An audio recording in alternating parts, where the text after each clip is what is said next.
Well, hello everyone. Welcome to another live stream on the History by podcast. And today I'm joined by Dr. Nicholas Peter Lee Allen and Dr. Robert M. Price. And we're going to be talking about First Clement and its author, Clement of Rome, or Bishop Clement of Rome. Now, the vast majority of scholars assume that First Clement is authentic, and I don't think for the most part today we're going to be debating too much about if he wrote it or not. But regardless if he did, the central issue involving First Clement is his apparent ignorance of the New Testament text. I remember having a conversation with someone recently on the phone about, for instance, two instances of Clement's use of Acts. And actually, I remember asking him, can you go in First Clement and show me if Clement was quoting that from a text? And he looked at those couple of passages and realized, he doesn't say he got that from another text. Well, then how do we know Acts isn't quoting it? Was my question that I posed to him. After all, it is Luke Acts that does say he uses a gazillion sources. What prevents First Clement being among them? But the other thing that we're going to be talking about today, and I think this is the primary focus of our discussion, is not just Clement's broad ignorance of the entire New Testament, but specifically its ignorance of the 13 Pauline letters. We've talked about before, I've talked about it several times, that Clement only refers to a single letter by Paul. Now, I've admitted before, I'll admit it again here, it does not preclude that other letters of Paul existed. Maybe they did. But Clement only cares to mention one. And we cannot assume that other letters existed that Clement did not mention. We don't know that. And so if I had to pick and choose which one would be the safer course of believing, it would be that there was just that one letter, because that's all the evidence that we currently have. That being said, Nicholas, I'd like to turn it over to you because I know you have a short PowerPoint presentation you're going to be presenting. Yes, thanks, Jacob. I just thought that for viewers who are not in the know or not in the complete know, I thought I'd just give you a very brief background to the issues we're going to be discussing today. And there are a number of issues that need to be discussed, but without having done the reading, viewers might not fully understand what the implications are, which are actually quite huge. So with your permission, I'm just going to share the screen very quickly. It'll take 5 minutes and then we can, of course, debate this.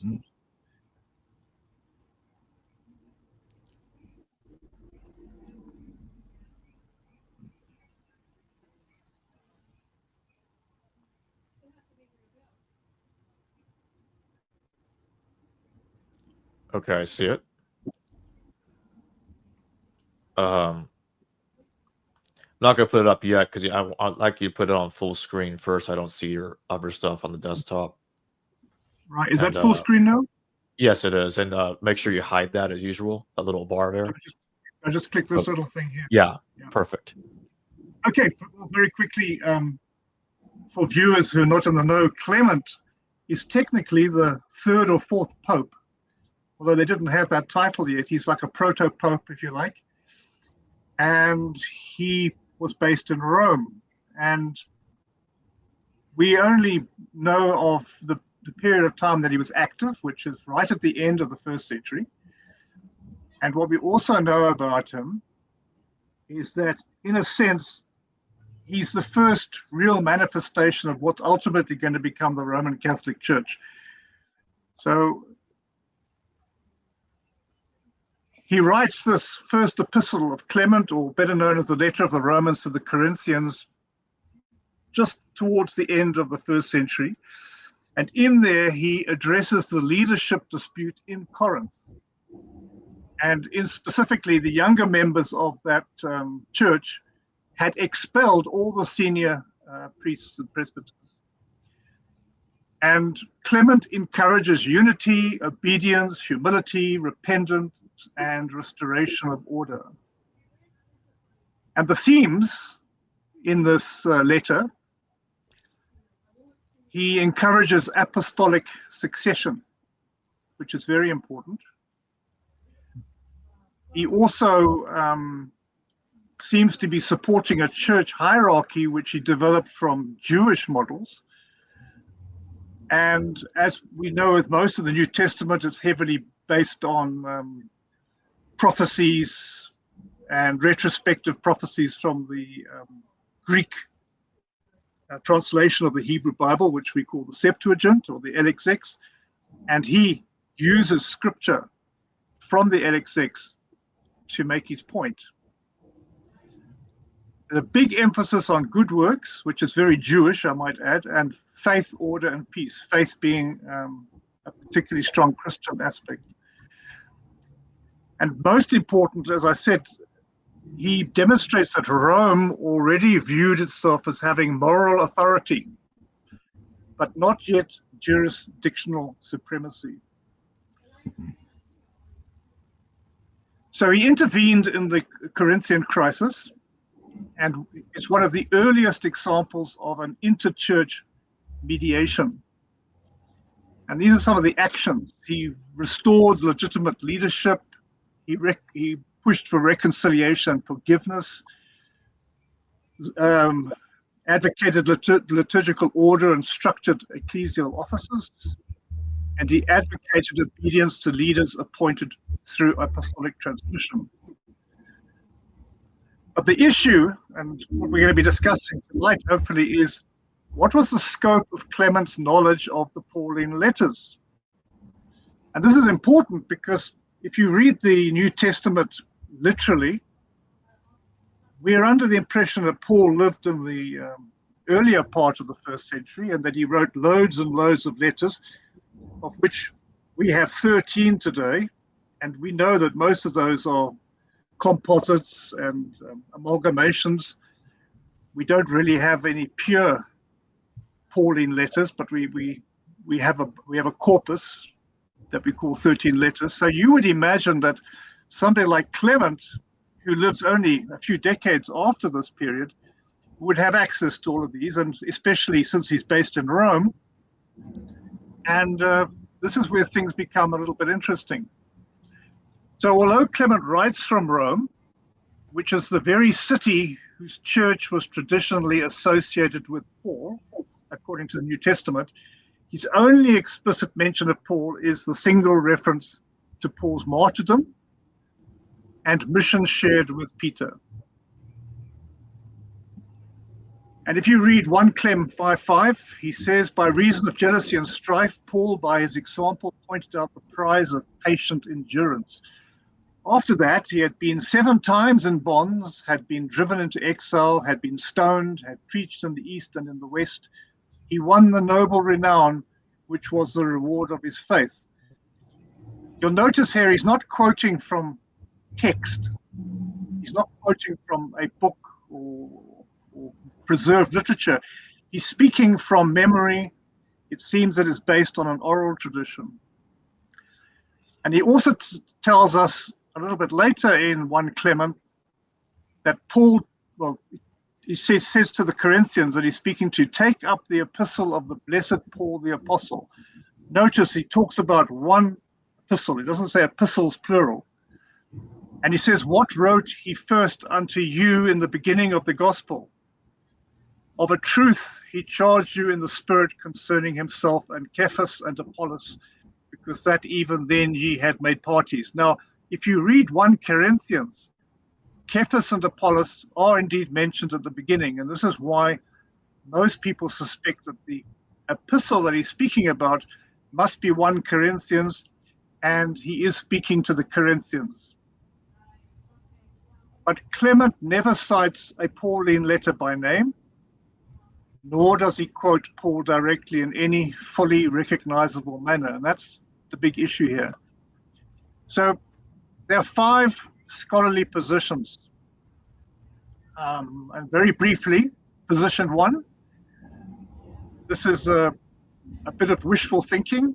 Clement is familiar with Pauline themes and phraseology, but he does not cite them with scripture, and his knowledge is partial, indirect, and non-textual. And I should point out that there's no evidence that Pauline letters at this stage were considered, shall we say, worthy of proclamation. So that is very important, because in the modern world, Pauline letters are used in a didactic way, very much for proclamation. The evidence for this belief is that there are thematic echoes, not verbatim citations. There's never a citation here, but you can pick up parts of Romans, 1 Corinthians, Ephesians, and in Clem 4950, there are parallels with 1 Corinthians 13, and there's also a direct quote from Isaiah 26:20, and 1 Clem 35 makes moral exhortations very reminiscent of Romans 12, and there's also a huge chunk of text that he quotes directly from Psalm 50:16-23. Clement addresses the Corinthian church, which had preserved Pauline traditions, and Rome preserved at least some memory of Paul, in other words, his martyrdom. Clement's scriptural style suggests a pre-canonical period where oral paraphrase was normal. So that's the first position. The second position is that Clement knew 1 Corinthians specifically, but possibly it was the only letter that he knew, question mark. The evidence, Clement writes to Corinth about an internal dispute, echoing the issues that Paul himself had confronted. There are parallels between 1 Clem and 1 Corinthians, which are more concentrated than with other letters. That is true. Some scholars note that Clement may have known the Corinthian collection of Pauline traditions rather than the full corpus. And the third position, which is one that I personally favor, Clement did not know the Pauline letters as texts. The evidence for that is that Clement's knowledge of Paul is biographical and oral, not textual. He may not have had any Pauline letters before him in written form. Clement never names or quotes a Pauline letter, which is very unusual if he actually had the corpus in hand. And he never once says things like Paul says, or the apostle wrote, or as it is written. Clement quotes the Septuagint explicitly many times, but he quotes no Christian text explicitly. Clement relies far more on Jewish scriptural exegesis, not apostolic writings. And then his reference to Paul in 1 Clement is historical, not literary. The fourth position is that Clement deliberately avoided citing Paul because he didn't want to upset the Corinthians for pastoral, rhetorical, or some ecclesial-political reason. Now, this position normally comes from very fundamentalist thinkers who are trying to make an apology for Clement. The evidence for this is that Clement prefers to emphasize unity, humility, and tradition rather than apostolic disputes. By citing 1 Corinthians, he feels he might embarrass Corinth by recalling previous rebukes by Paul. Clement may have wanted to avoid implying Roman oversight via Pauline authority. And later tradition, this is a dogma, is adamant that Rome preserves all of the Pauline texts. Now, the facts are that if you refer to the 2nd century, that's the claim is made that they had the Pauline text. There's absolutely no evidence for that whatsoever. It's purely dogma that says that. And then the last position is extremely dogmatic, and that is that Clement knew all the letters because later on it was believed that Rome was the custodian of Pauline texts by the 2nd century. Totally unproven. By Irenaeus's time, in the late 2nd century, Pauline letters were recognized and circulated. That is true. Rome as Paul's place of martyrdom would have preserved all of his writings. That's speculation. And so in summary, there's an absence of direct quotations of any Pauline letter by Clement, no citation formula, heavy reliance on the Septuagint, which is the Greek translation of the Hebrew Bible, and minimal references to any Christian written tradition.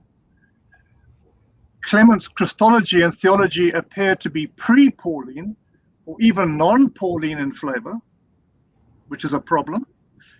A single reference to Paul, the martyrdom narrative, contains zero literary context. The style of moral exhortation is more akin to Jewish homiletic tradition than Pauline argumentation. There's a possible ignorance of Pauline vocabulary. The justification of by faith is absent in his writing. The Roman Church of 95 CE does not appear to treat apostolic letters as scripture, which we know. And so there is a little bit of background for everyone, which I hope will help the discussion. That was quite excellent. It really highlights a lot of the problems a lot of the points that I've been making, and a lot more. Yeah. Do I stop the screen now? You need to turn off the share screen from your. Can you see me now? You're still sharing screens from the. Okay. Yeah, you just need to stop that. There you go. I said stop screen. Yeah. So there we go. But yeah, I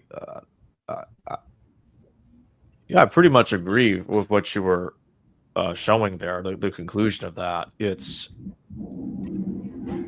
you have this assumption that's made that Clement must know 1 Corinthians, but the point that I've made often is he doesn't even tell us the title of the letter. He just says the letter of Paul, the epistle of Paul. Take up the epistle of Paul. He doesn't state the title. The other point that I've made is if you go through the entire Clementine recognitions, which is 10 books long, there's not a single reference to any co-authors of Paul anywhere. His co-authors, Sophanes, Tertius, Timothy, and Silas, just not there. They're just gone. Poof. Nowhere in 1 Clement. Not at all. How did he not know the co-authors? How did he not know about Paul's churches being everywhere? How did he not know about Paul's vision? That's a big one right there. 1 Clement, which is calling Paul an apostle, does not tell us about his vision of Jesus. It's like he didn't know about it. Well, how could he have not known about it? That doesn't make any sense. You would just leave that out if he's using the Corinthian corpus. Well, does he actually say? Well, I guess in chapter 15, there's this thing where last of all he appeared to me. Yeah. So yeah, but nothing. Well, that's in 1 Corinthians 15. But Clement doesn't. My point is Clement doesn't talk about it. He doesn't know about it. Yeah. And that would tell me that I think the letter that he's quoting from is not really the same as any of the letters that we have. I think it's probably much shorter. It contained some parallels to 1 Corinthians, which gave scholars the impression that it's 1 Corinthians. A little line about Paul complaining about Apollos and Cephas, different parties. Okay, so it has there's a little bit of crumbs in common with 1 Corinthians, so that's the assumption. But then when you look at other details in 1 Clement, you start getting contradictions to the canonical letters. That's what a lot of people aren't thinking about. There are actually conflicts between 1 Clement and the canonical letters. In Romans 15, Paul is going to go to Spain, but in 1 Clement, Paul made it to Spain. He made it furthest west of the empire. Well, how did Clement find out about that? He didn't get that information from the letters. Impossible. And then he talks about Paul was in 7 times in bonds. 7 times? Where is he getting that from? And it's like, okay, well, if he cares to mention the point that Paul was in bonds 7 times, how come he doesn't mention Paul's shipwrecks? He was also stoned. Never mentions the shipwrecks, ever. He doesn't know about that. And because in 2 Corinthians, Paul says, I was shipwrecked 3 times. And in Acts, you get to 1 shipwreck. And I've shown this before in previous episodes that if you go to Josephus, I don't think this person's Paul, but he's a little similar to Paul. Saulus, the Herodian.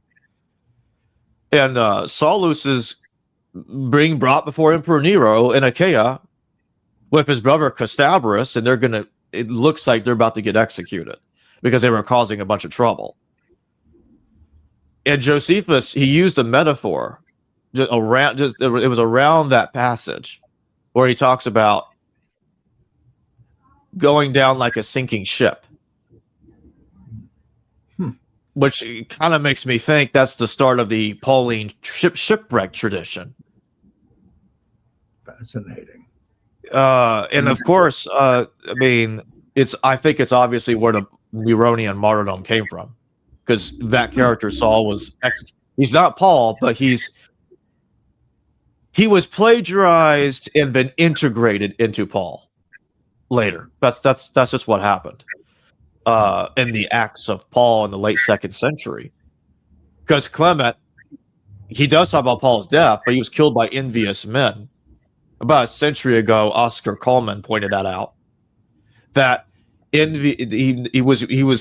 thinks that Clement's right, that envious men killed Paul, and that to me makes sense, because so really it was a conflict among believers then, or something to that effect, or it was either that, or maybe it was other Jews that didn't like Paul. Paul probably had conflicts with them, which are later elaborated in New Testament texts. But yeah, either way, Clement doesn't know anything about the Romans killing Paul. That's a later fabrication. And I think the probability is, in all probability, it was plagiarized from that Saul character in Josephus, who did go through that. Now, like Robert Eisenman, I respectfully disagree. But Eisenman tries to make the argument that, that Saul and Josephus is Paul. But, Josephus never describes that Saul as a Christian. That's problem number one. He never states that this individual wrote any letters. Nothing. So to me, it's more like it makes more sense to say plagiarism is going on rather than plagiarism and conflation in later texts rather than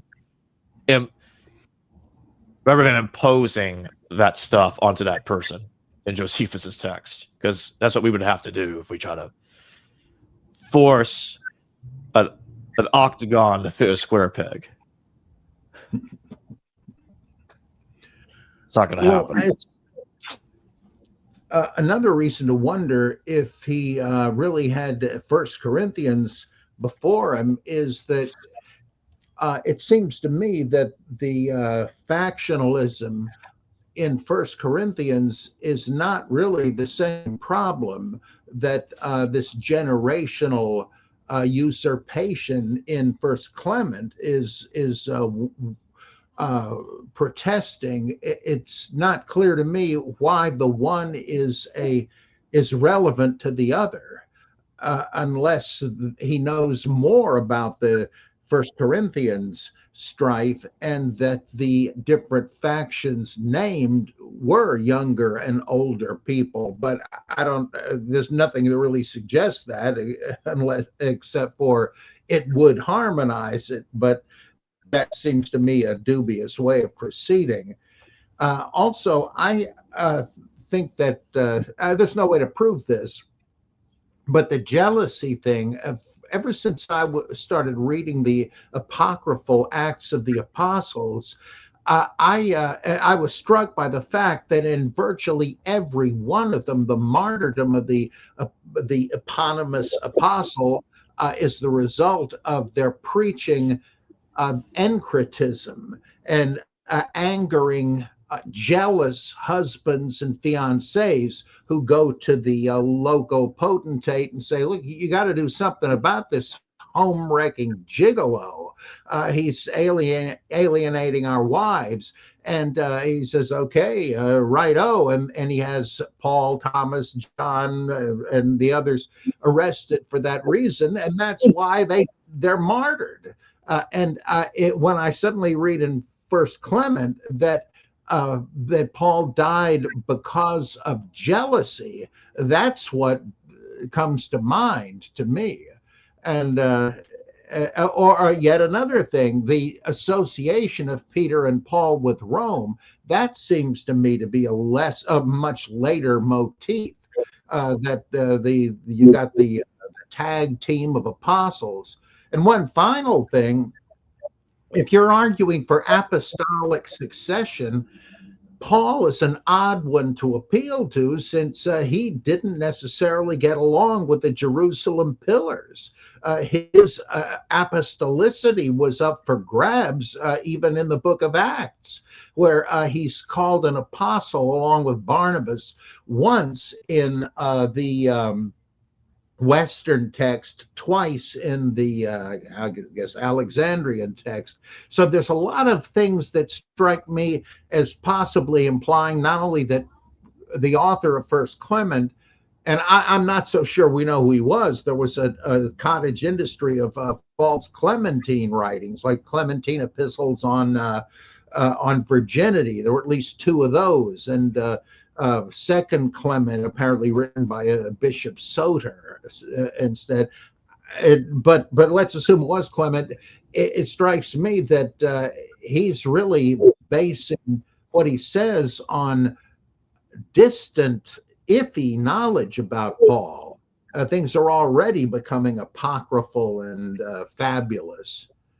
At least he doesn't mention Paul doing miracles. That would really get me suspicious, but the rest of this stuff is enough. I really wonder who wrote this, and it seems to me you might place it in the 2nd century because of these parallels, though I admit they're iffy. You can't be sure that there's this encretism link and so on and so on. It's a mess, but it makes me wonder if if he thinks of Paul in terms of apostolic succession, it's more likely he's thinking of the scenario in Acts, that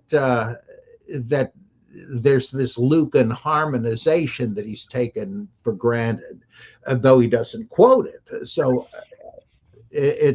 I don't know how to make a ruling on that in my own mind.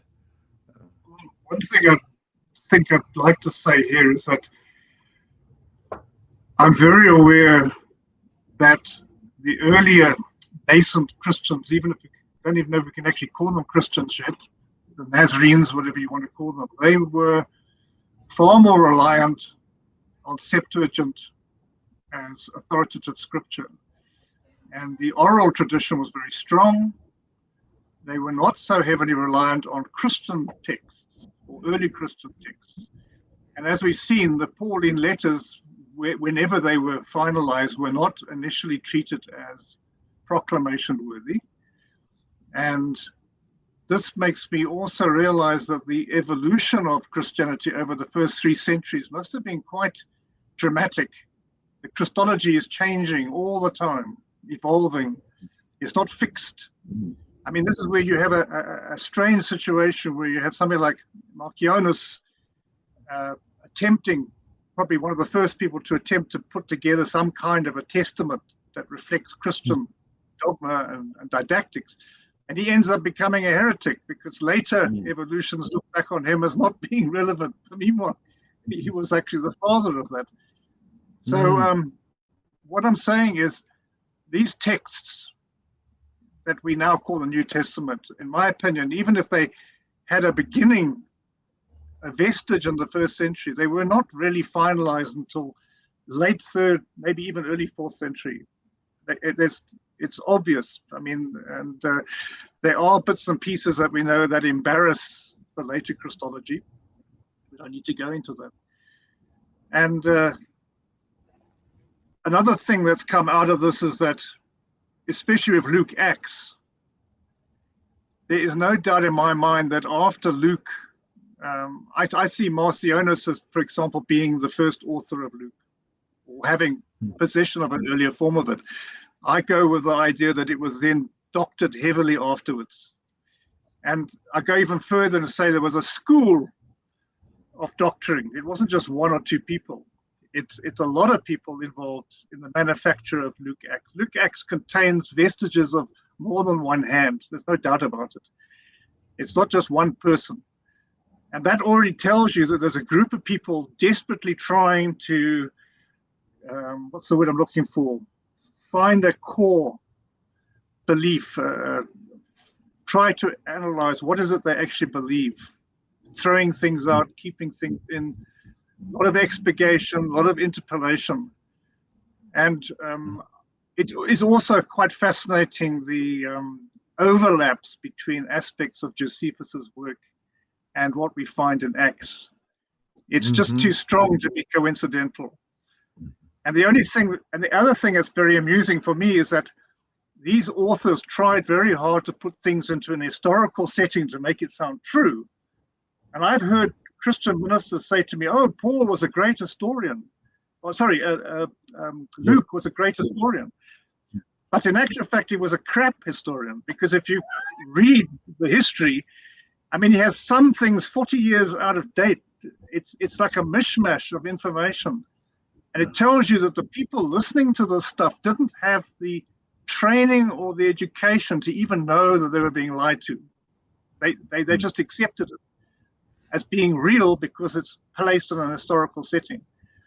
And most of those histories, I can think of 7 examples. They come from Josephus straight.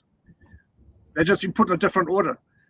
So you can see how desperate these people were to put something down on paper that looked like it had some kind of reality behind it, so some kind of, to fool you into believing it's the truth. I mean, just mention one thing and then I'll shut up. The we texts, for example. I mean, it's like it's come out of a diary. A diarist wrote it. It's not even the same text as the rest of the document. Leave it there. It's like a usable past, as ideologues talk about today. Let's doctor it up to make it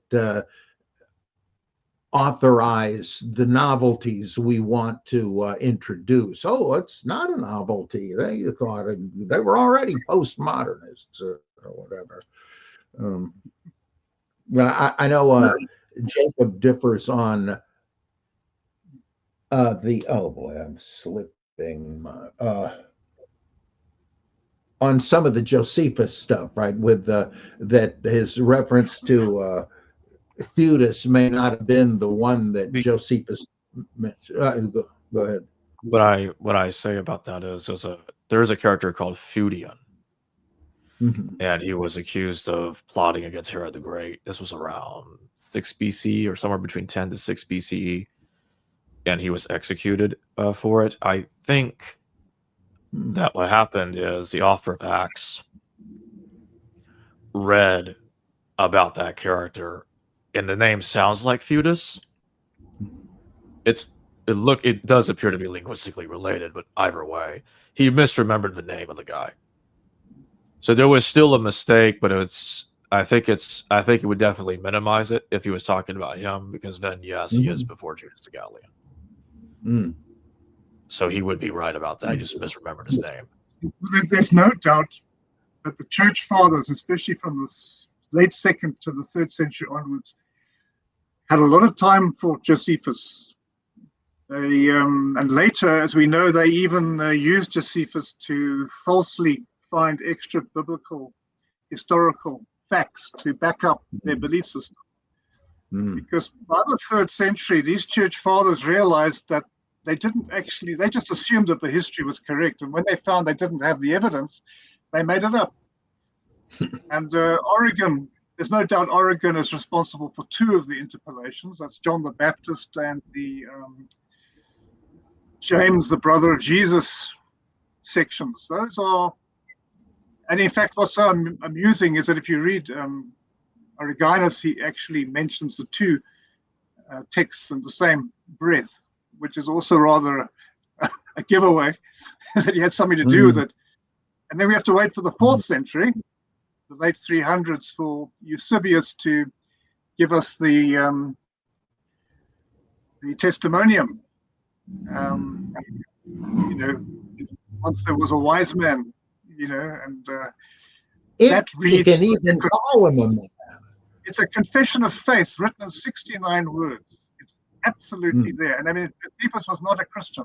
He doesn't even mention Christianity.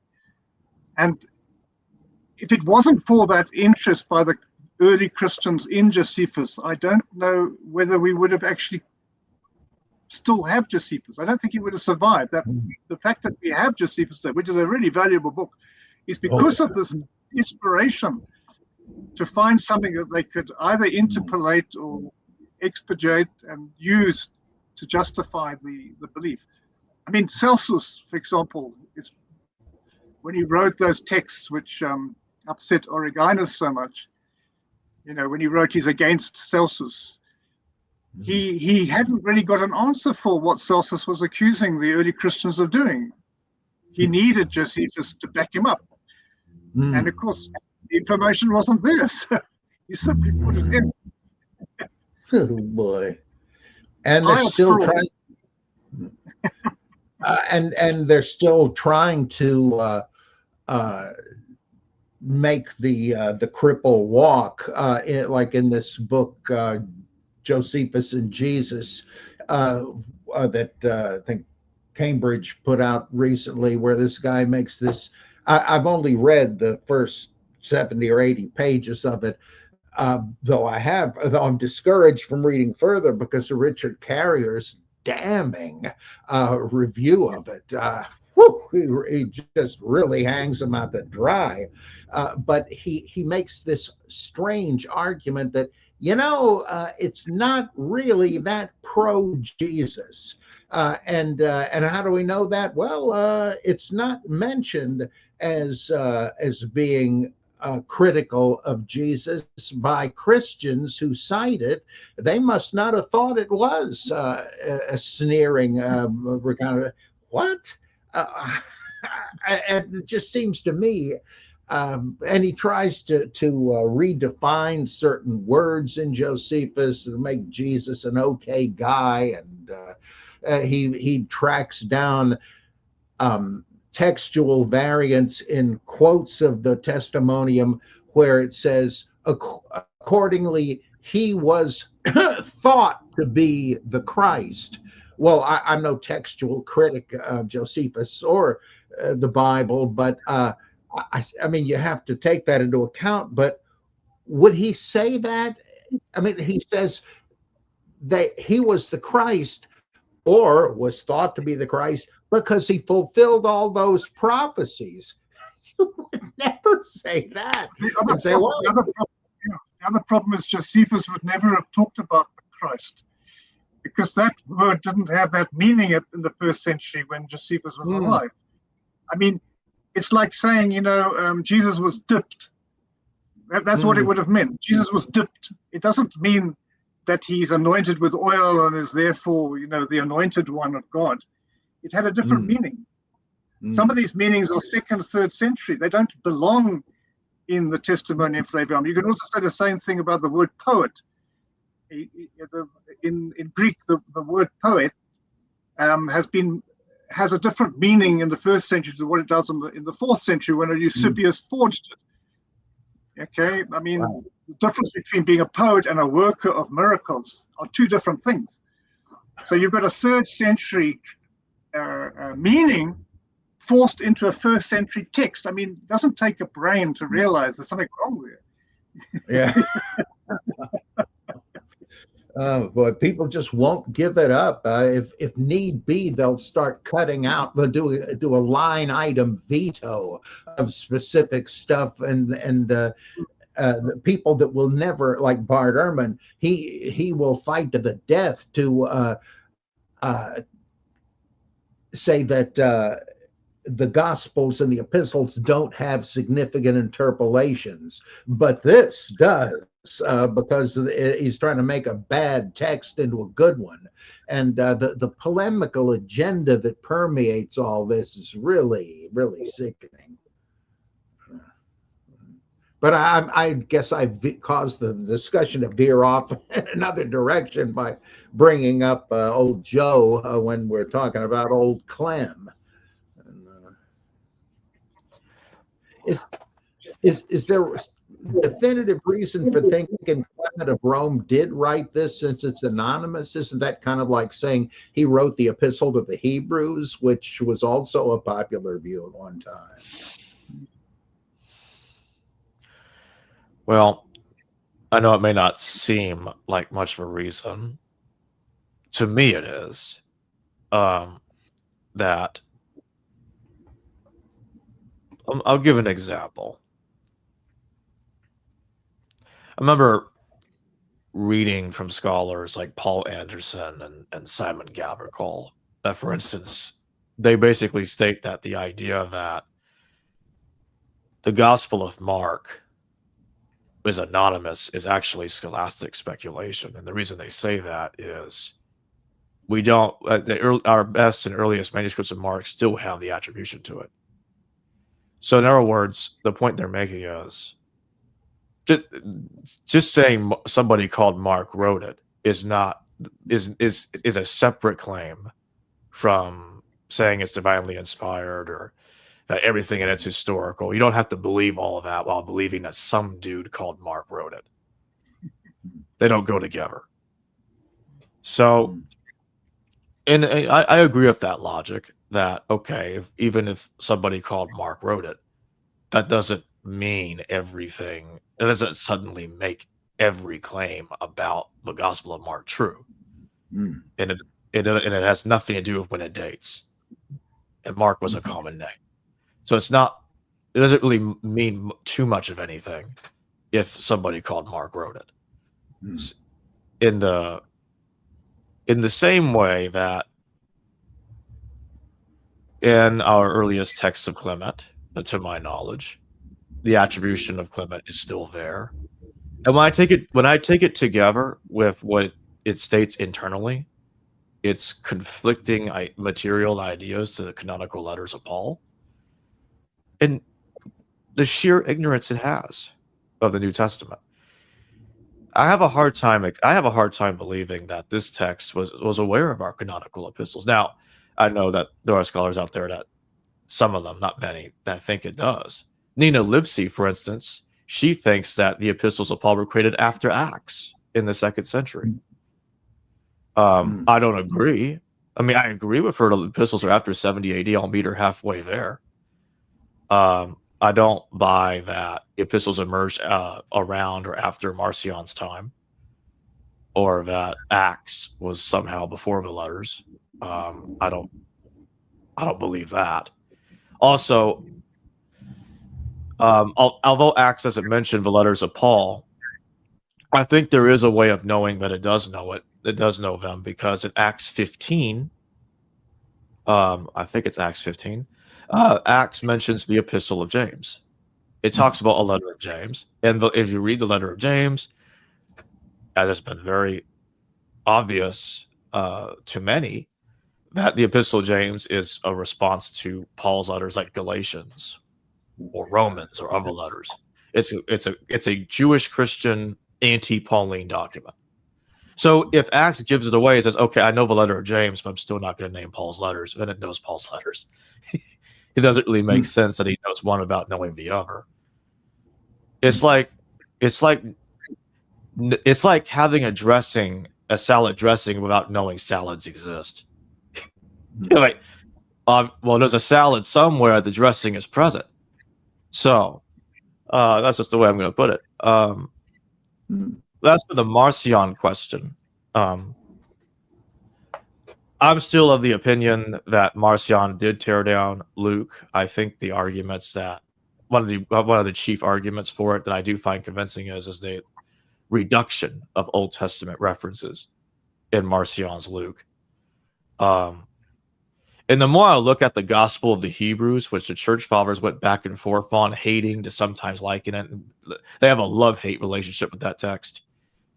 The Gospel of the Hebrews is very, very similar in some of its content to Luke. And the scholars like Jim Edwards will point out. And the Hebrew Gospel has this theology that clearly is more primitive, in my view, that but Christ will take over, possesses the body of Jesus at the baptism in the Hebrew Gospel. So Jesus and Christ are not the same being. But Christ is a celestial heavenly being that possesses body at the baptism. And John the Baptist kneels before Jesus and says, "Baptize me, Jesus." Like, wait a minute. That's interesting because that makes John that would make John subordinate to Jesus in the sense that John's going to be his successor and not die before him, which contradicts our canonical Gospels. And the church fathers are wrestling with this idea because like some of them even admitted Hebrew Matthew is authentic. And the Greek Matthew, we don't know who wrote it. I can't remember which church father specifically said that, but one of them does. And Jim Edwards notes that the Hebrew Gospel is cited by 20 authors across the first 1,000 years of Christianity, all the way from Papias, Jerome, Epiphanius, all the way to even the Venerable Bede, even makes reference to it. So there's a lot of references to it. And unlike Marcion's Gospel, which they do say tore down Luke, they don't say that about the Hebrew Gospel, even though they don't like it. It's like they're stuck. It's like they know it's earlier, they can't really deny it. Which I think that's a very interesting situation. And yeah, the Hebrew Gospel. They also make this. They if you read the church fathers about it, they frequently say that the Hebrew Gospel is the gospel of the circumcision party, and they say it's also the gospel of Corinthus, an opponent of Paul. From my perspective, one of the Pauls, because I think it's Saul of Giscala that he's opposing in the 90s AD. Y'all have heard of my thoughts on that before. Fascinating. Because Corinthus was in the 90s, and when he fled from a bathhouse, John fled from a bathhouse because Corinthus entered it, and John was like, "Oh, this whole place is contaminated because of that heretic. He just walked into this bathhouse. I'm out of here." It's such a funny story that Irenaeus records. And some people try to say that Corinthus was this or that, but he's more like a Jewish Christian.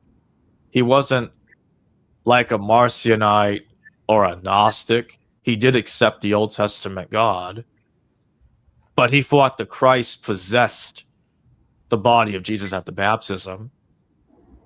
The Ebionites believed it. Well, it is. And that actually makes sense of Mark's gospel and also Luke chapter 3. I remember Bart Ehrman talking about that before, that if you read Luke 3, it contradicts the first 2 chapters of Luke. Because wait a minute, I thought Jesus was already the Son of God. What do you mean he's being baptized and now you are the Son of God in Luke chapter 3? What? Well, he said, well, let me speculate that chapters 1 and 2 of Luke were added later. Well, let me suggest an alternative. Let me suggest an alternative to that, because we have no manuscript evidence that it was added later. How about it looks like they were added later because it's the Hebrew Gospel that began that way, as the church fathers even themselves state. So the evidence that those 2 chapters were added later was because of Luke's literary use and expansion of the Hebrew Gospel instead. How about that? Because the Hebrew Gospel begins that way, at the baptism. Just like Luke 3. Well, I have one comment to make, and that is most of your Jews at that time, especially diaspora Jews, were speaking Greek, reading Greek, and Greek had even become an official holy language. So it doesn't necessarily mean that they would have composed their ideas all just in Hebrew. That's the only thing I would be aware of. Well, that's fine. I mean, the fact that the New Testament is written in Greek is already an evidence of that, policy, and the fact that they borrowed a Greek translation of the Hebrew Bible almost totally in early Christian times. That was the only thing that would sway me from believing there was ever a Hebrew, original text. And that's not saying it didn't happen, but it's more likely to have been Greek given the time. I think it was translated into. I think that one text. I'm only talking about that one text. Yeah. I think it was translated into Greek very quickly, and I think they used it in its Greek form. Does it contain Hebrewisms? I haven't looked at it enough. I think Jim Edwards does have examples of that. He does talk about Semitisms in relationship to canonical Luke, even. But I don't have the examples in front of me. But the point that I'm making is that it does heavily contradict our canonical New Testament. Theologically, it's much more Jewish in the way it thinks, in a lot of ways. And we're told by many church fathers is the Ebionites that venerated that gospel, that read it, they completely rejected Paul. They thought he was an apostate. I think there's one way to settle this thing. If we could get to the SBL meeting and convince everybody to pray that God would allow the gospel of the Hebrews to be discovered, that would do the trick. But since none of us pray anymore, it's not going to happen. Oh, brother. Well, I would love to see that. I mean, people have asked me on the Bible Geek if I could have any one of these ancient attested texts that don't seem to have survived as far as we know. What would it be? And I'm always torn between the gospel according to the Hebrews, the original gospel of the Lord of Marcion, and the exposition of the oracles of the Lord by Papias. Oh, I'd love to see any of those. And who knows, maybe we eventually will, like the library at Herculaneum, I think, which they now can read if they can find enough people to do it. So who knows what treats lie in store. It's a possibility of some interesting things coming out of there. Very big. Yeah, that'd be great. Yeah, I'm still of the view that, like I said earlier, that I do think that Marcion tore down Luke, and I think that this is as far as I'm willing to go right now. That I think that what might give the impression that Marcion looks like it's older than Luke is because he might have been abridging Luke possibly in accordance with his knowledge of the Hebrew gospel, the Hebrew or the Greek version of that text, which does look like a proto Luke in a way, or Lucas. But the biggest issue I have with it is that Marcion, like I said, he reduces Old Testament references. And it doesn't really make sense to me that those references are added later.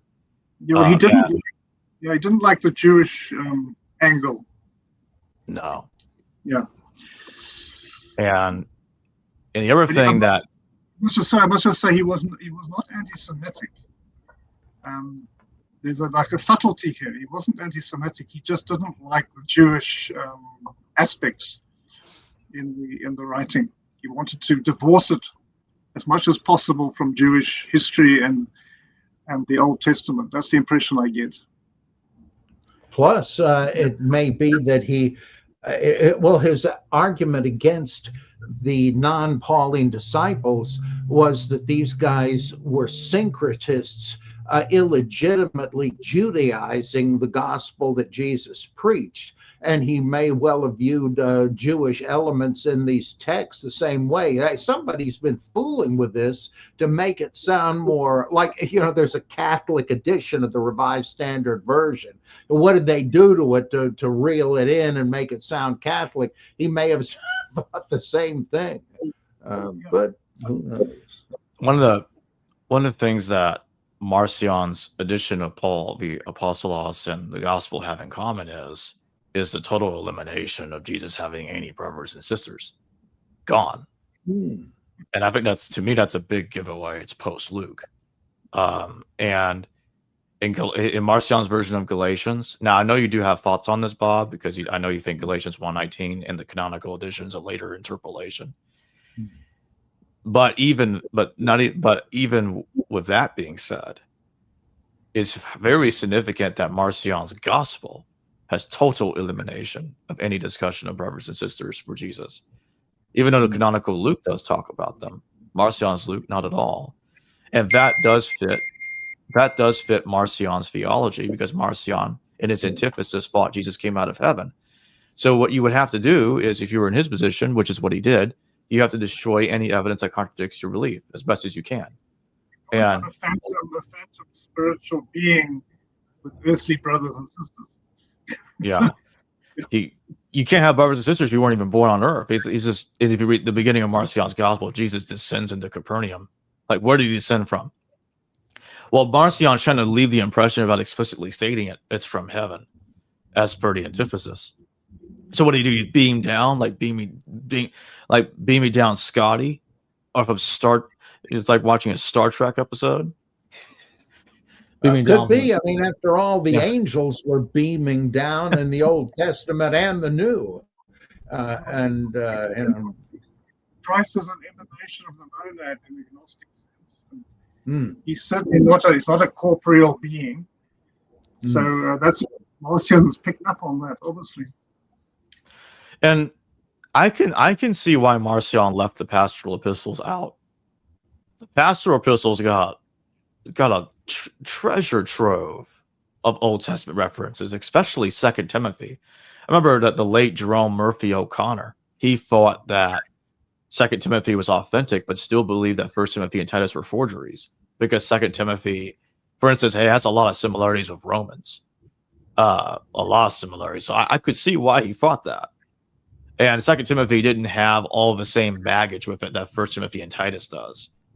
But I think that, the way I look at it is, 2 Timothy and Romans were fabricated by the same person in the 90s AD, and neither of them are by the historical Paul. But I don't think any of them are by the historical Paul. I think that Marcion's like, okay, I would have to reduce the pastoral so much. I don't even know how to make it make sense in what remains. I'm just totally ignore those 3 letters. And with Ephesians, Marcion's reaction was to totally rewrite it into Laodiceans. And I noticed that people weren't really paying attention to this, but in Colossians, when it cites Laodiceans is not a separate letter. If you read it more carefully, Colossians is Laodiceans, and it's being sent to both locations at the same time. So in Marcion, he decides to make Laodiceans its own letter and tosses Ephesians out. So he changed to me, in effect, he just changed what Colossians meant by that, because originally Colossians was one and the same as Laodiceans. It's not a separate letter. Because it says read this letter. It's basically saying read this letter in both and also in Laodicea. It's not a separate letter.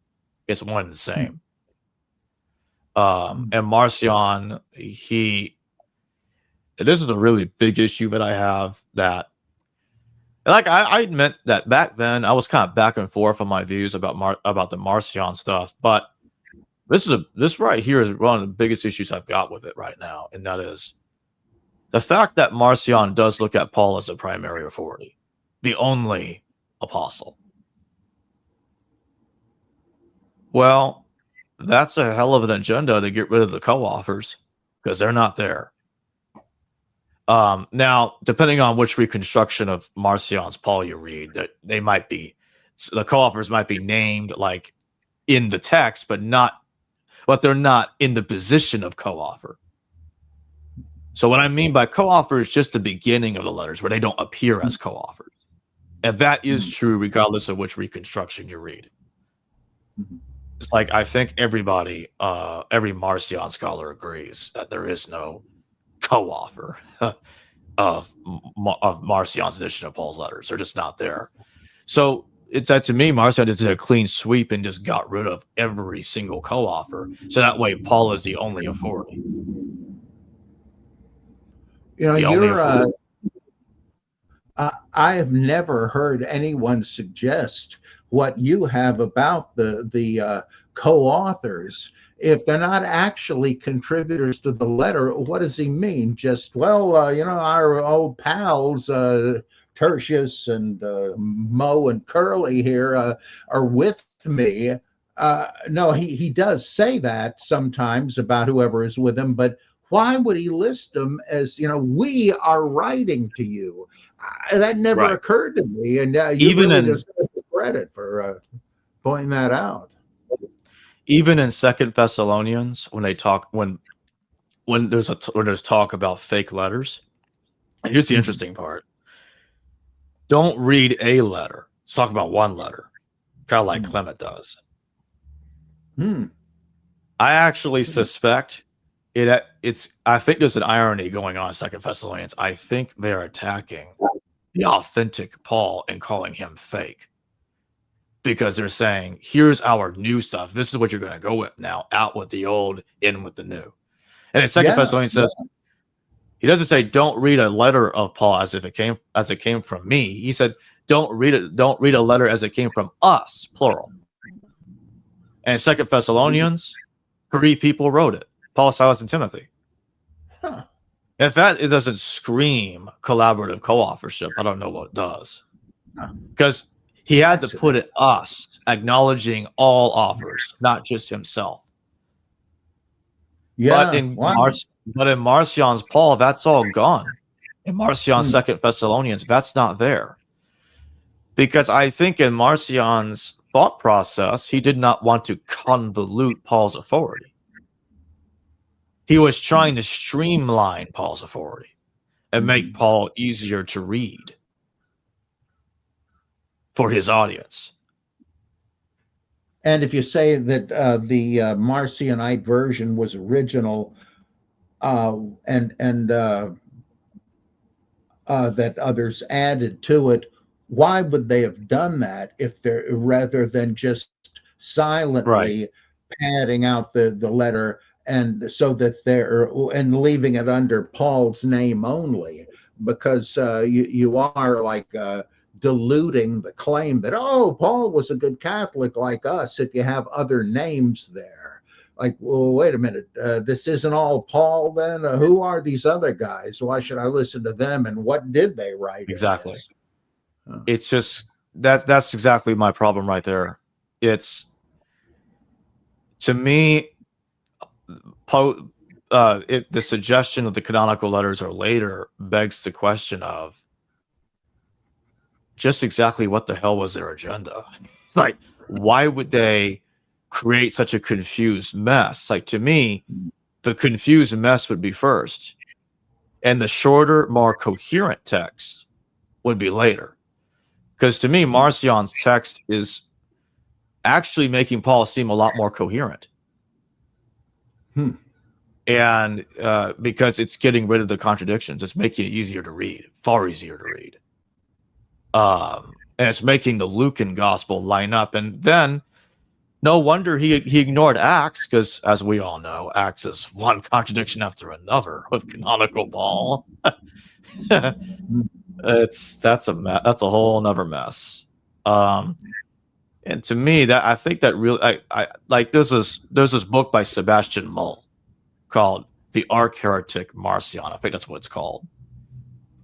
It's a really good book on this. Like, he has a rule system that he created in his book, because he's like, okay, so we're gonna acknowledge both positions, we're gonna test it out. Marcion priority over Luke, Luke's priority over Marcion, see which works. So he created a rule system to analyze Marcion's Luke based on Marcion's theology. And for instance, you'll say, I'll give a couple examples. Say, rule 1, Jesus is not the son of the Old Testament God, for instance. And therefore, that's why the infancy narrative is gone, because that contradicts it.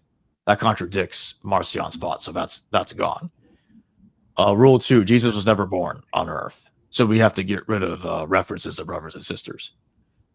I'm just giving a couple of random examples there, but he numbers rules, and he goes through the passages explaining Marcion's omissions of passages from the gospel, and that makes a lot of sense to me. I think that makes a lot of sense to me. And I think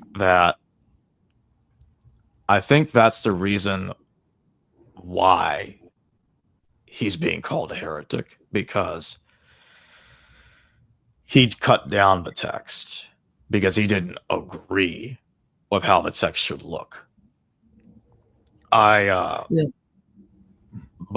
I don't think that one has to believe the Marcion text came first to deny that the historical Paul wrote these letters. Those positions don't have to belong together. Right. In other words, I think what we're all recognizing in different ways is that Clement is that when you read Clement, for instance, as we've been talking about this almost this entire show, that Clement doesn't know the 13 letters of Paul. He clearly did not know them. And I think that the original text of Paul looked nothing like either canonical Paul or Marcion's Paul. Regardless of which text you think came first, neither go back to the original guy. I can't wait to see you do an edition of your reconstruction of the original texts. I would love to see that. Yeah, I'm still working on that. Paul's Apocalypse of Elijah. Yeah, right. That's what it is. It's the church father. There's a couple of church fathers that cite a couple of passages that come from the Apocalypse of Elijah, and that is one of them being, "What no eye has seen, what no ear has heard." I think that's in Ephesians, and it's quoting the Apocalypse of Elijah. Now, there's another passage it's slipping my mind right now about what that one is. I think it's like a little similar to the one I just mentioned. Even your brain can hold only so much. I think the conclusion that I've come to, and I'll be sending it to both of you very soon here, the reconstruction of the text. But the Apocalypse of Elijah, I believe, is a document. I actually think the original Paul wrote it. That's my current thinking. I think the original guy wrote it. And what's happening is, I think it is the same as the gospel. I suspect it's the same as the gospel Clement's talking about, that he associates with Paul. Now, here's why I think that. In 1 Corinthians 15, and Rabbi Tovia Singer, he talks about this, how Paul quotes phantom scriptures.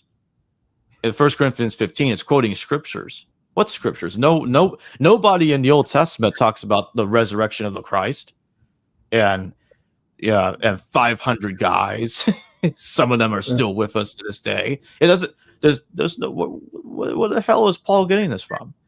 I think the scriptures that canonical Paul is quoting are actually texts from the original Paul, but it's not admitting it.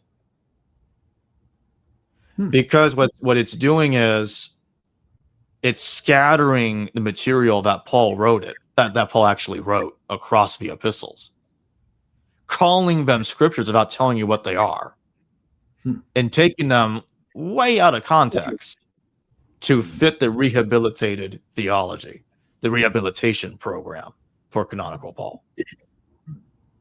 That's what it seems like to me. It's these.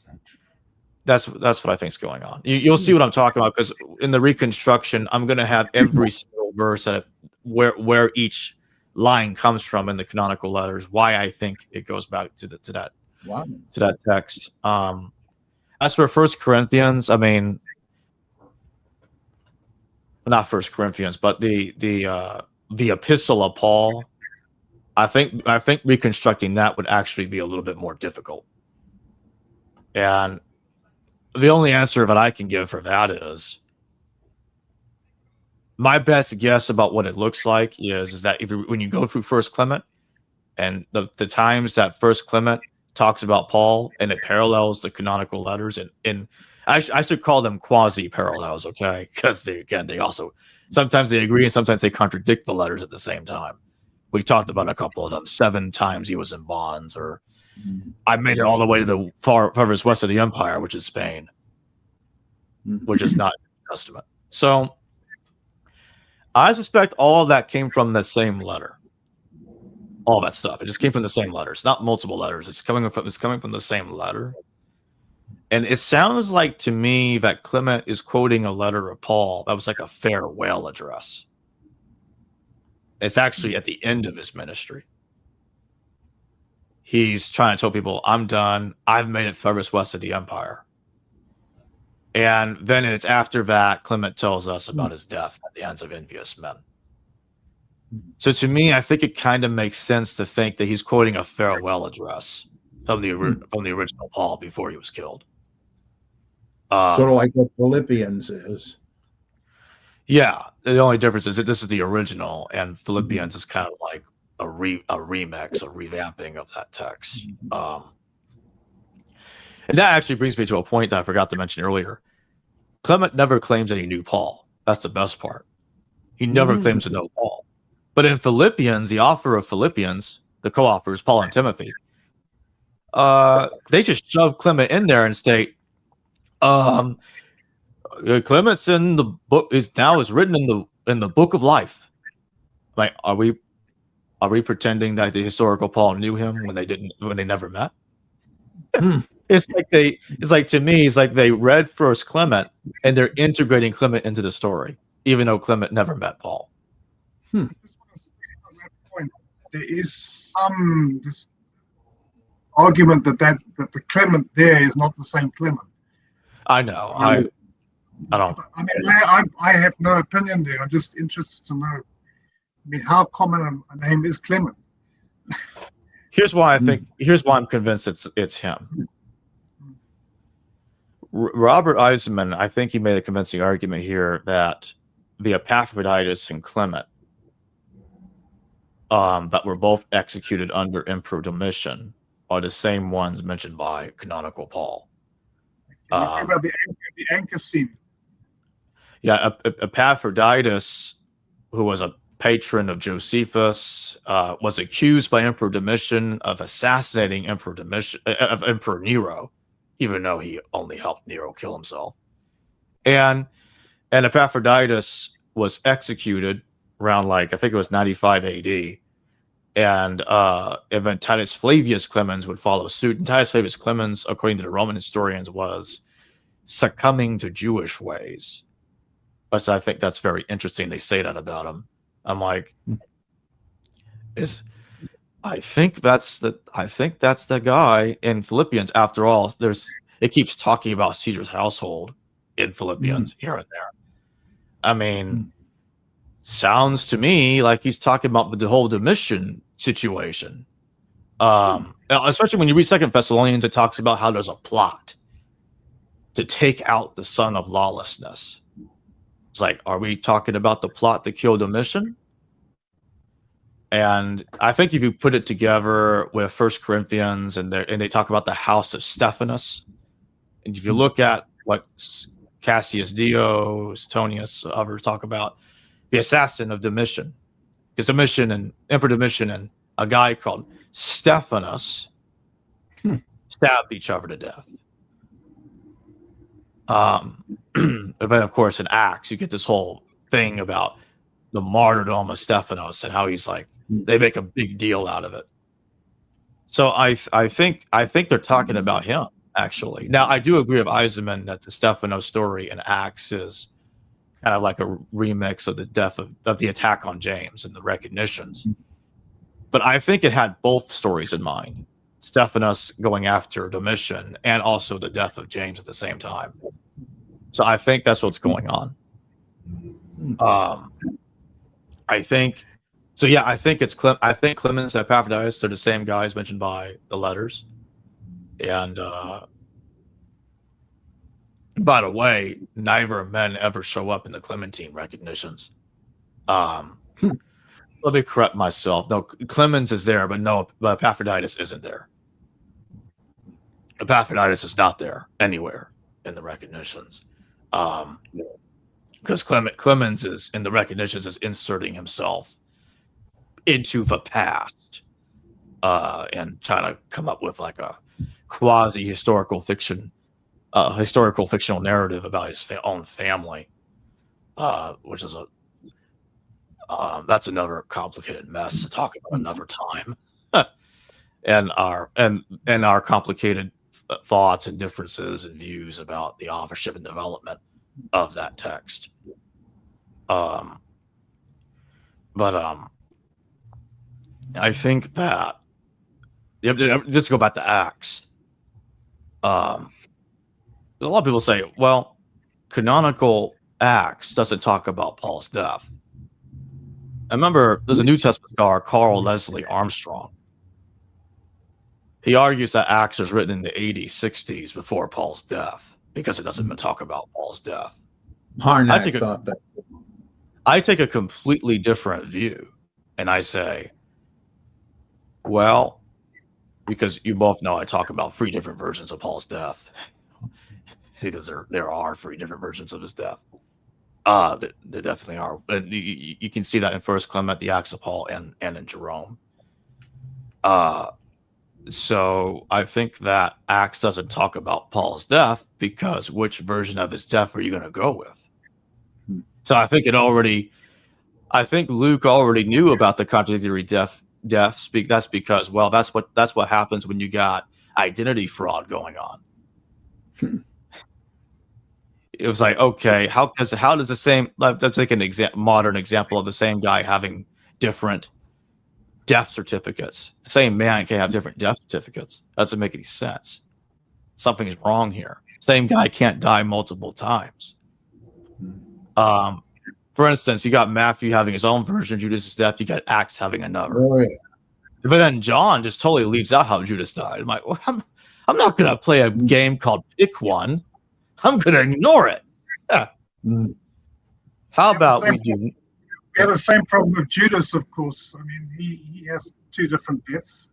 Yeah, he does. For sure. Yeah.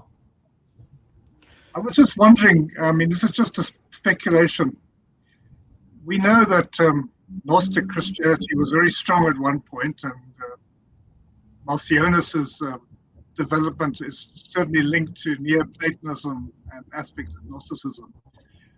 And another reason why he probably didn't like the Jewish flavor was because he still saw the Divine Father as being a monad, as being part of the pleroma, where Christ is an emanation.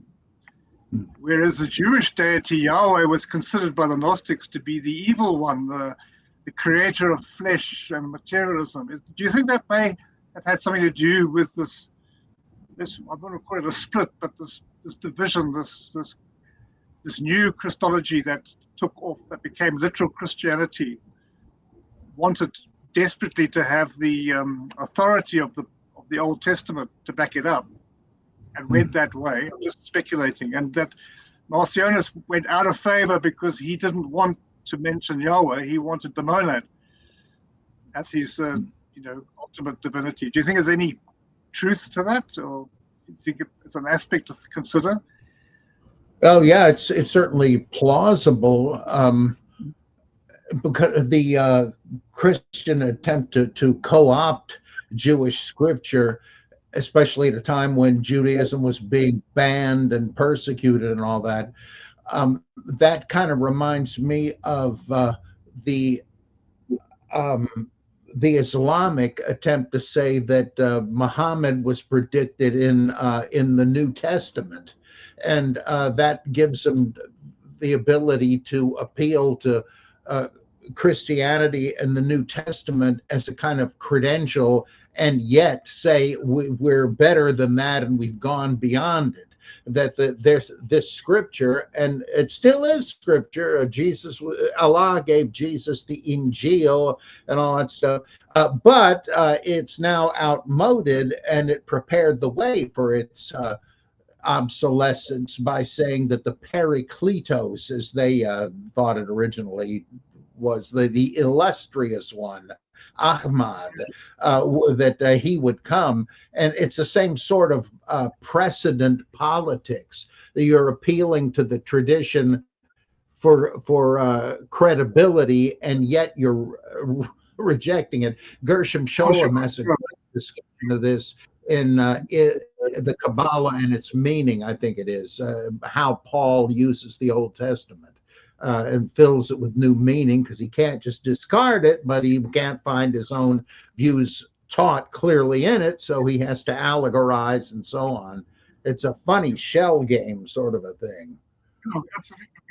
We know that the Septuagint was used to back up information in the New Testament to be retrospective prophecy, if you like, to give it some credibility. But at the same time, they were anti-Jewish. Certainly at the end of the 4th century, they were very anti-Jewish. But I'm also thinking of the way that the how can I put this? Marcionis's deity is closer to the aspect of the good. If you go back to Plato, it's closer to the aspect of the monad in a Gnostic sense. And he's got no place for the demiurge deity, which is Yahweh, in some aspects of Gnosticism, where he's seen as an evil creator because he's making flesh, and the idea that flesh and materialism is somehow bad and things of the light are good. That's why his Christ is not a physical being. It's a phantom, it's a spirit. But the fact that the literalist church ultimately won this battle, I mean, by the 4th century, literal Christianity is king, and the others all became heresies. And I just wondered what was the deciding vote here, that pushed one forward and the other one back. And the one argument is, as you've raised, that perhaps it was because of the convenience of using the Septuagint as existing information that could be harvested to back up the claims that are being made, perhaps.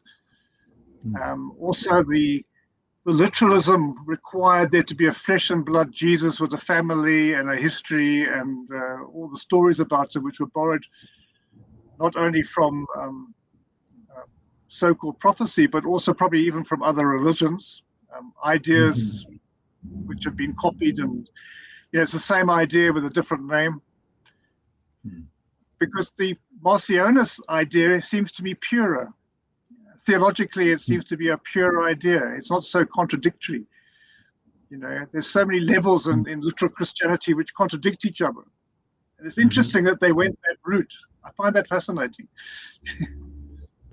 This brings me back to something about whether Marcionite Christology could fit these passages in the Gospels about Jesus' siblings and mother and all that. In Mark's Gospel, they say your mother and your brothers are out there, they want to talk to you. He says, who are my mother and my brothers? It's these people that do the will of God.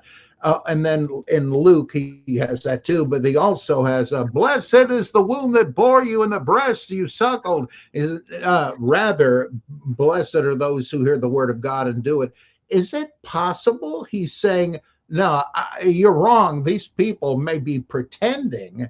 And of course, there were people in the early church, the heirs of Jesus, and said, oh, we've got clout too. We're the caliph of the vanished Jesus. We have the authority here. And then in Galatians, Paul or whoever speaks of false brethren. could he conceivably mean the people that are claiming the credential? Oh, yes, we're blood relatives of the Messiah. No, they're not. There couldn't be, and so on. I know it's far out, but it suddenly occurred to me, if I were a Marcionite and I thought I was stuck with those texts, that's what I would think they meant. That he's denying that he had any flesh and blood kin as a matter of principle. But who knows? Well, he did deny it, because in the antithesis, Jesus comes straight out of heaven, already No, I inaudible. just mean that if a Marcionite were reading this stuff from Mark, Luke, and Galatians, this is what he might have made of it. Or you could say that these are Marcionite polemics against the party, the desposunoi, the supposed relatives and caliphs of the church and all that. But it's totally speculative. It just struck me that yeah, here's a different way of reading it. That's what makes this whole thing so difficult. It's such an embarrassment of riches in terms of possibilities. Like it's like I've brought up before. I really need to get all of this written up. But Marcion, there's at least one instance, actually two instances, where Marcion's not just abridging Luke, but he's kind of twisting it or even adding something. Like, for instance, in Luke 3, it begins with John the Baptist said of Jesus, and in Marcion, it's Jesus said of John. Second, he adds something. He actually adds something that's not there in Luke at all. It's one instance of this, where, you know that line that's in Mark and Matthew, that you'll regret ever having been born. That is not in canonical Luke. That's actually in Marcion's Luke. It's not in canonical Luke. So that's an addition. There's at least one instance, one clear instance where we're seeing Marcion adding something that does not exist in canonical Luke. Wow. Just want to throw that in there. Wow, interesting. Mm-hmm.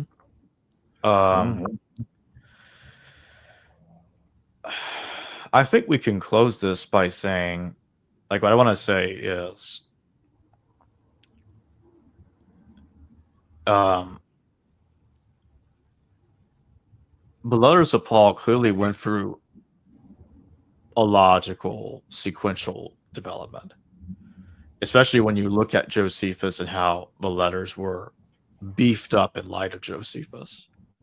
I've brought this parallel up before. I want to bring it up again. It's one of my favorite parallels of Josephus, which is completely lacking in the Clementine recognitions, by the way.